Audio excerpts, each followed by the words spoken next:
नमस्कार मित्रों, स्वागत है आपका हमारे इस चैनल में। गवर्नमेंट के माध्यम से एक नई स्कीम लॉन्च की गई है, स्वच्छ भारत मिशन। इसके अंतर्गत आप सभी लोगों को 12,000 रुपये आपके बैंक अकाउंट में गवर्नमेंट के माध्यम से दिए जाएंगे शौचालय बनवाने के लिए। तो अगर अभी तक आप सभी को शौचालय का लाभ नहीं मिला था तो आप लोग जो है बहुत ही आसानी से खुद से ही रजिस्ट्रेशन करके इस योजना का लाभ ले सकते हैं।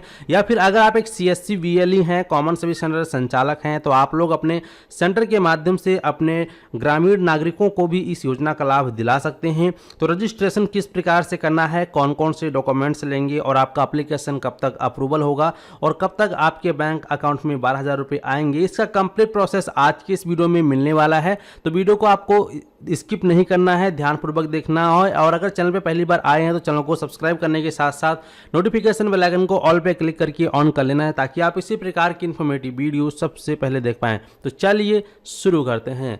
तो स्वच्छ भारत मिशन ग्रामीण के अंतर्गत यहाँ पर गवर्नमेंट के माध्यम से योजना चलाई गई है। जिन लोगों को अभी तक शौचालय योजना का लाभ नहीं मिल पाया था या फिर आपको भी इस योजना का अगर लाभ नहीं मिला है तो आप लोग बहुत ही आसानी से लाभ ले सकते हैं। और इसका रजिस्ट्रेशन स्टार्ट हो चुका है, तो आपको इसकी ऑफिशियल साइट पे आना होगा। इसका लिंक आपको वीडियो के डिस्क्रिप्शन बॉक्स में मिल जाएगा। यहाँ पे आपको ऑप्शन दिखाई देगा सिटीजन कॉर्नर, इस पर क्लिक करोगे। यहाँ आपको ऑप्शन दिखाई देगा एप्लीकेशन फॉर्म फॉर IHHL, इस पर आपको क्लिक करना है। जैसे आप इस ऑप्शन पे क्लिक करेंगे, क्लिक करने के बाद आपके सामने इस प्रकार से स्वच्छ भारत मिशन ग्रामीण फेज 2 आ जाएगा।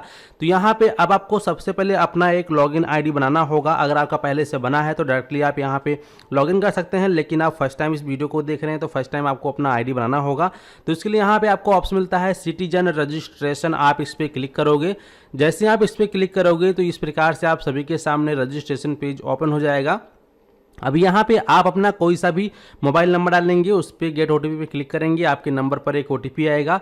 वो डाल के जैसे आप लॉगिन करेंगे तो आपके सामने आपकी कुछ पर्सनल डिटेल मांगी जाएगी, वो आपको प्रॉपर तरीके से फिलअप करना है और सबमिट करोगे तो आपका यहाँ पर ID क्रिएट हो जाएगा। इसके बाद फिर आपको लॉगिन बटन पर क्लिक करना है। लॉगिन बटन पर क्लिक करने के बाद इस प्रकार से पेज आएगा। अब आपने जो नंबर डाल के अपना रजिस्ट्रेशन किया था वो नंबर यहाँ डालेंगे। इसके बाद गेट OTP पे क्लिक करोगे तो आपके नंबर पर एक OTP आएगा, वो आप यहाँ डालेंगे। इसके बाद जो भी कैप्चा कोड दिया गया है, कैप्चा कोड आपको यहां डालना है और फिर साइन इन बटन पे क्लिक करना है। तो जैसे ही आप साइन इन करते हैं OTP डाल के, तो इस प्रकार से आप अपने ID के माध्यम से इसके अंदर लॉगिन हो जाएंगे। लॉगिन होने के बाद जो भी आपने अपनी डिटेल्स फिलअप किया था वो आपकी डिटेल्स आपकी स्क्रीन पर शो करेगा। तो इस प्रकार से आपकी डिटेल्स शो करने के बाद अब आपको स्वच्छ भारत मिशन के अंतर्गत अपना रजिस्ट्रेशन करने के लिए या फिर आपके पास अगर कोई कस्टमर आया है तो उसका रजिस्ट्रेशन करने के लिए यहाँ आपको ऑप्शन दिखाई देगा न्यू एप्लीकेशन, आपको इस पर क्लिक करना है। जैसे ही आप इस ऑप्शन पे क्लिक करते हैं तो क्लिक करने के बाद आपके सामने इस प्रकार से डैशबोर्ड ओपन हो जाएगा। यहाँ पर आपका रजिस्ट्रेशन फॉर्म खुल चुका है, IHHL एप्लीकेशन फॉर्म। तो इस फॉर्म को फिलअप करने से पहले आपको ध्यान रखना है कि आपको अपना आधार कार्ड अपने पास रख लेनी है। साथ ही साथ आपका कोई बैंक पासबुक है तो वो भी रख लेना, क्योंकि यहाँ पे आपको बैंक पासबुक अपलोड भी करना पड़ेगा और जिस बैंक में आपको पैसे मंगाना है तो वो पासबुक तो आपके पास रखना ही चाहिए। ठीक है, तो अब रजिस्ट्रेशन किस प्रकार से करना है, तो रजिस्ट्रेशन करने के लिए यहाँ पर देखेंगे आपका स्टेट ऑटोमेटिक सिलेक्टेड रहेगा। जब आप रजिस्ट्रेशन कर रहे थे उसी टाइम आपने जो स्टेट सेलेक्ट किया था वही स्टेट ऑटोमेटिक यहाँ पे आएगा। तो इसका आपको विशेष ध्यान रखना है कि आप रजिस्ट्रेशन करते समय अपना स्टेट सही से चयन करें। इसके बाद जो भी आपका डिस्ट्रिक्ट है आप यहाँ से अपने डिस्ट्रिक्ट का चयन करेंगे और यहाँ पे जो भी आपका ब्लॉक है आप ब्लॉक का नेम चयन करेंगे। इसके बाद जो भी आपका ग्राम पंचायत है वो आप सेलेक्ट करेंगे। इसके बाद जो भी आपका विलेज है वो आप सेलेक्ट करेंगे। इसके बाद जो भी आपका हैबिटेशन नेम है वो भी आप यहाँ पर सेलेक्ट कर लेंगे। तो यहाँ पे विलेज नेम और ये आपका दोनों सेम रहेगा। ठीक है, अब इसके बाद यहाँ पर section B toilet owner particular आ जाएगा। तो यहाँ पे इस फॉर्म को फिलअप करना होगा। तो यहाँ पर जैसा आपके आधार कार्ड में नाम दिया गया है, यहाँ बताया गया है name of the applicant as per Aadhaar card, तो यहाँ पे सभी डिटेल्स आपको केयरफुली फिल करनी है सही सही। अगर आप गलत डिटेल फिल करेंगे तो आपका एप्लीकेशन रिजेक्ट भी हो जाएगा, इसका आपको ध्यान रखना है। जैसा आपके आधार कार्ड में नाम हो नेम यहाँ डालेंगे, आपका आधार कार्ड नंबर यहाँ डालेंगे और इस पर टिक करने के बाद सीधा आप वेरीफाई आधार नंबर पर क्लिक करोगे तो यहाँ पे आपका आधार वेरीफाई होने के बाद यहाँ पर एक ग्रीन कलर का टिक लग जाएगा। ठीक है, अब इसके बाद फिर आपको नीचे आना है।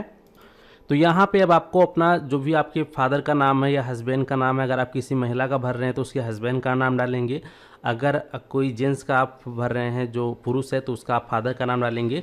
और यहाँ पे जब आप आधार वेरीफाई करते हैं देख सकते हैं वेरीफाई सक्सेसफुल इस प्रकार से ग्रीन कलर में जब लिखा हुआ आएगा तभी आपको आगे की डिटेल्स फिलअप करना है। अगर यहाँ पे वेरीफाइड नहीं होता है आपका आधार तो आपके आधार में कुछ मिसलीडिंग होगा, उसको आपको पहले सही करना है, उसके बाद ही आगे बढ़ना है। ठीक है, इसका जो भी आपका जेंडर है वो आप यहाँ से जेंडर का चयन करेंगे और यहाँ पर जो भी आपकी कैटेगरी है, APL है या BPL है, आपके घर में जो राशन कार्ड है उससे पता चल जाता है। अगर आपका राशन कार्ड सफ़ेद है तो वो APL है, अगर आपका राशन कार्ड लाल वाला है तो वो BPL के अंदर आता है।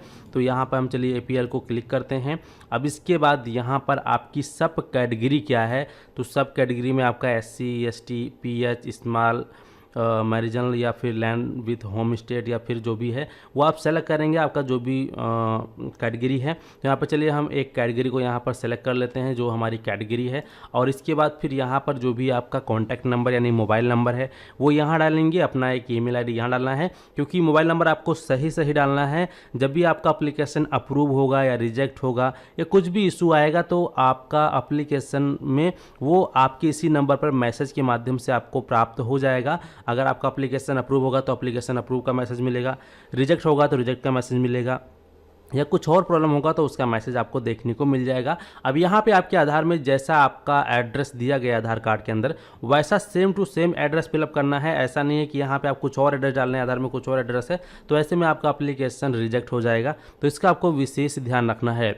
अब इसके बाद यहाँ पे आता है section C bank account detail का। तो यहाँ पे देखेंगे IFSC कोड, यहाँ आपको उस बैंक का IFSC कोड डाल देना है और यहाँ पे नो योर IFSC कोड पे क्लिक करके आप पता भी कर सकते हैं ऑनलाइन। हालांकि अगर आपका पास बैंक पासबुक है तो उस पर लिखा होगा IFSC कोड, यहाँ डालेंगे तो IFSC कोड डालने के बाद ऑटोमेटिक बैंक का नाम आ जाएगा, बैंक के ब्रांच का एड्रेस आ जाएगा, बैंक का स्टेट ऑटोमेटिक सेलेक्ट हो जाएगा और उसका डिस्ट्रिक्ट भी ऑटोमेटिक सेलेक्ट हो जाएगा। ठीक है, तो इसके बाद फिर यहाँ पर आप देखेंगे अकाउंट नंबर है, वो अकाउंट नंबर यहाँ डालेंगे और इस यहाँ पे अपना अकाउंट नंबर दोबारा से कंफर्म करेंगे। अकाउंट नंबर सही डालना है और कोशिश आप ये करें कि आपके जौन से अकाउंट में आपका आधार DBT सक्रिय है वही वाला बैंक अकाउंट दें।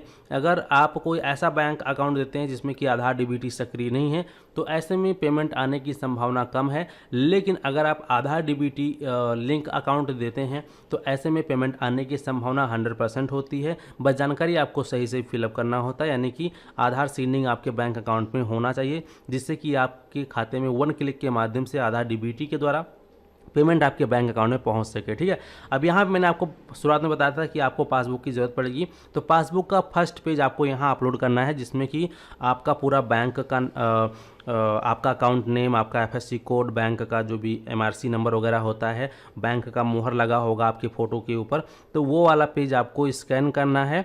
ठीक है, और उसको आपको यहाँ पे अपलोड करना है और उसका साइज़ आप देखेंगे 200 KB के अंदर रखना है। आप इसको PDF में, JPEG में, PNG में, जिप और PNG में अपलोड कर सकते हैं। साइज़ 200 KB के अंदर रखना है।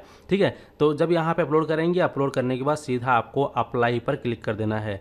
तो जैसे ही आप अप्लाई करते हैं आपकी स्क्रीन पे आपका रेफरेंस नंबर शो हो जाएगा और आपके नंबर जो डाला था आपने उसी नंबर पर भी आपका रेफरेंस नंबर पहुंच जाएगा। अब इसका स्टेटस किस प्रकार से चेक करना है, तो स्टेटस चेक करने के लिए यहाँ पे आपको ऑप्शन मिलता है व्यू एप्लीकेशन का।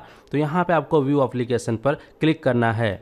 तो इस प्रकार से आपका एप्लीकेशन का स्टेटस देखने को मिल जाएगा। यहाँ पे आपका एप्लीकेशन नंबर देखने को मिल जाएगा और यहाँ पे आप ये देखेंगे कि आपने कौन सी तारीख को, कौन सी डेट को आपने अप्लाई किया था। जैसे कि मैंने इसको जो है इस तारीख को अप्लाई किया था और यहाँ पे हमारा एप्लीकेशन का स्टेटस चेक करेंगे तो एप्लीकेशन यहाँ पे अप्रूव्ड हो चुका है। अब यहाँ पे आपको ऑप्शन मिलता है ट्रैक स्टेटस का, तो इस पर चलिए हम क्लिक कर देते हैं। इस प्रकार से जो भी आपके एप्लीकेशन की स्टेटस है वो आपकी स्क्रीन पर देखने को मिल जाएगा और आपका जैसे ही लोकेशन और जियो टैगिंग कंप्लीट होगा तो आपका जो अमाउंट है वो आपके बैंक अकाउंट में ट्रांसफ़र कर दिया जाएगा, जिसके बाद आप लोग अपने शौचालय को बनवा सकते हैं। तो इस प्रकार से आप लोगों का या खुद का भी घर बैठे बिल्कुल फ्री में शौचालय योजना के लिए ऑनलाइन आवेदन कर सकते हैं। उम्मीद करते हैं कि आप लोग अच्छे से समझ गए हैं। इस वीडियो को और भी लोगों तक शेयर जरूर कर देना और अगर चैनल पे पहली बार आए तो फटाफट चैनल को सब्सक्राइब करने के साथ साथ नोटिफिकेशन बेल आइकन को ऑल पे क्लिक करके ऑन कर लीजिएगा। धन्यवाद।